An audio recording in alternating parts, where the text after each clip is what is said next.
Yeah, Lindell,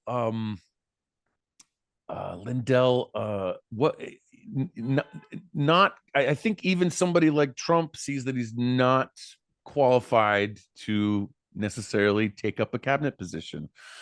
Um, I think Trump was making jokes on the campaign trail about the MyPillow guy being killed, which was insane.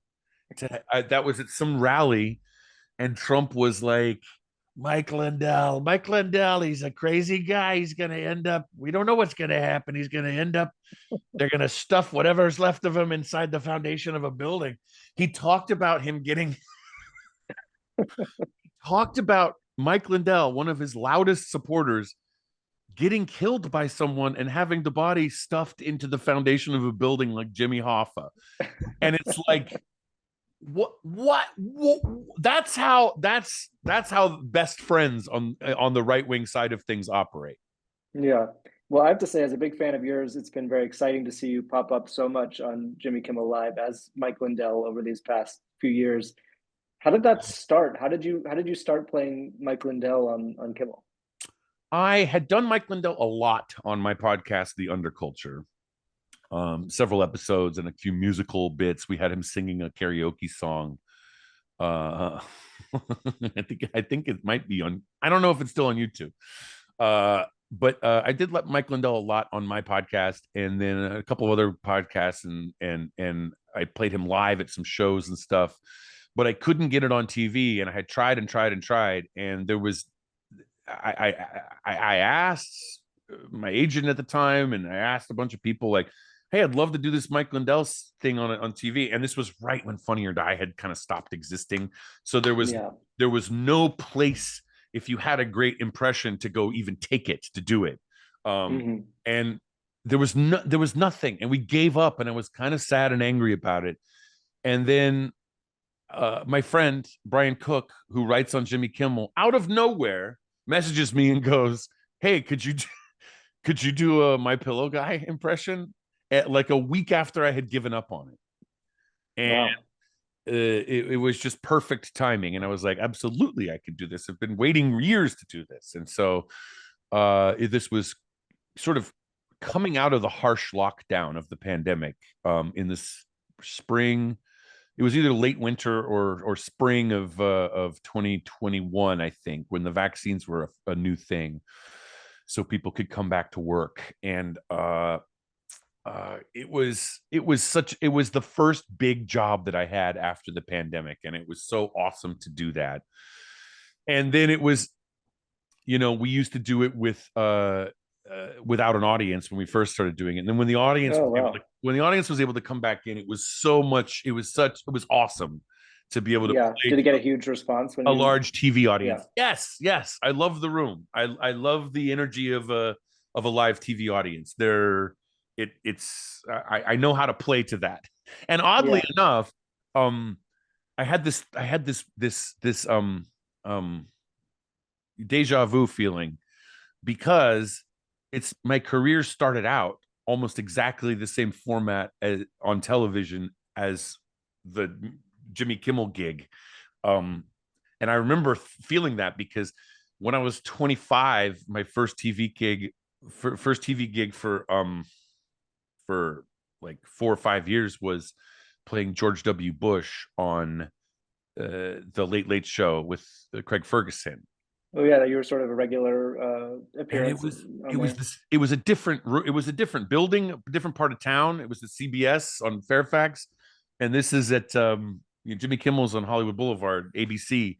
But it was eerily similar, very similar sized live audience, very similar late night TV camera setup, Hmm. very similar process throughout the day of going through rehearsals and makeup and wardrobe and everything else, and then doing it to the camera with the audience. And I was like, my God, I was 25, and then I was, I guess, I was 40 something when I started doing it for Jimmy Kimmel. And I guess, well, this is how it goes What it from feels one studio so. to Yeah. another. It feels so in your voice comedically, those bits. how much are you involved in actually crafting what they are and the content of Um, they let me improvise. Brian Cook, I mentioned, and Jesse Joyce are the writers of those bits with the MyPillow guy, Mike Lindell. And luckily he shows up in the news. He puts himself in front of us. them? Yeah, So sometimes we text each other stories and stuff that are happening, like making sure you see this. yeah. And they are so cool. They write these hilarious scripts that I always look forward to seeing what they're going to do with it this time. And it involves a lot of physical stuff too. Yeah, it's kind of like escalating, right? It's every time you do it, it has to be like a little bit Yeah, more out of it, control. yeah, but there's obviously like physical and like safety limits to what can be Yeah. heightened that way. So it's like sometimes there's a left turn, like you take it over here, you take it over here, and uh they let me improvise on the show. Jimmy's very good about that. He kind of enjoys that, where he's like, throw in a line when we do it live to the audience, and throw in a line or improvise something. I'm totally fine with that. And the writers and the directors, they're all cool about that. And so it starts with a great script, and the whole process over there is really, it's like a joy to work over there. I really, people have said this before, but Jimmy Kimmel is a very nice guy to work for. And it's hard to be like that, to be a big boss of a major TV show that's on the air 4 days a week plus. And he does a great job. People love when they get to work with him, and he gets a lot of praise and credit, and he deserves it, because he sets an example from the top of the show, and you feel the good energy all over as soon as you show up there. Um, It all so kind of led up to this very surreal moment where Mike Lindell appeared in the claw machine yeah, in the arcade, where you also were part of that bit as well. I'm curious how you kind of thought about that, as like, am I okay with him being in on the joke like this and doing it sort of to his face? Is it making fun of him if he's there? It raises a yeah, lot of kind of strange questions, I think, when the real Mike Lindell is there for these bits. sure. And normally what I do is you can tell if I like somebody, they like it. And if I don't like somebody, they don't. Like Elon Musk, it definitely knows about my impression of him and definitely does not like it. You Um, heard from him or from somebody who? oh no, I loudly did not hear from him. And it's not possible that he didn't hear about it, because it's been going Yeah, on for years, and the guy reads his mentions. yeah, Um, yeah, yeah. And he's very um, interested in comedy and parody, apparently. yeah, that's it. You would not be that obsessed. He's aware of comedy things that are less well known than I am. Yeah, So he did comment on Dana Carvey's impression, which he of said course he was did. not great. And but I think even Dana Carvey admitted that his Elon Musk impression was not great. The trick is to do it as a cartoon. Obviously, sometimes you don't have to be accurate. This is something that people have they've forgotten since ancient times, when everyone knew this. You Yeah, can yeah, exaggerate yeah, yeah. something. But the Mike Lindell, that was a concern that crossed my mind. Like, hey, I don't want to make him look good, but I looked at the script, and it was meaner than usual. It was like Yeah, it was making him look very bad, and we had him stuffed into a claw machine with a bunch of toys, and I know. It and was he was insane. he came on because I think he doesn't have a part of the brain that goes, let me protect myself from this cruel mockery that they're Yeah, putting it's me just all through. anything for attention. Maybe it seems like I think he that's thought where he he's was going to at. flip it to his advantage, but it didn't seem to work, because this was a, I forget if this was 1 or 2 years ago. Maybe it was a year ago, almost exactly. And he lost a lot of money in the last year. Yeah, things aren't going great for him. That's true. Yeah. On the flip side of that, you did that very famous video with Bernie Sanders, Bernie versus Bernie, which is someone who you do have, I think, a lot more respect for than I some of these do. other people we've been talking about.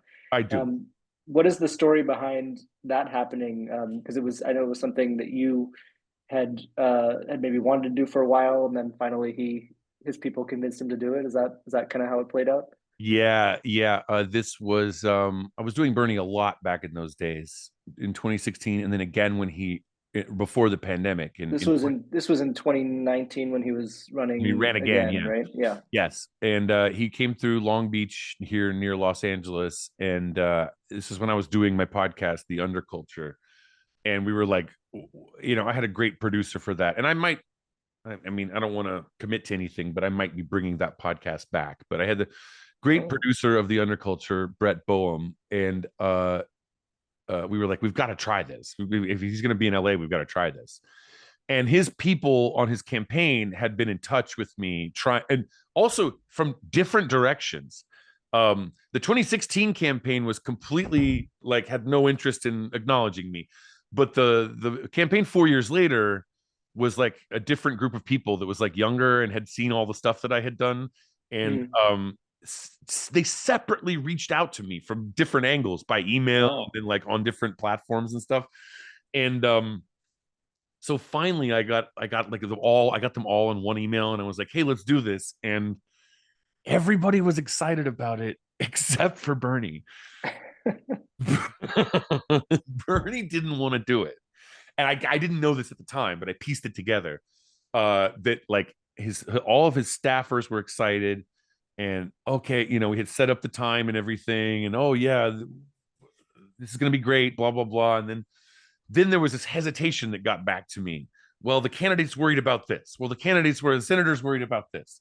What was he worried about? Well, then finally it was kind of vague. And then I'm getting ready. I'm putting the makeup on and everything. And I'm getting into Bernie. And they're like, the senator would like to talk to you. And so I get this phone call from this number.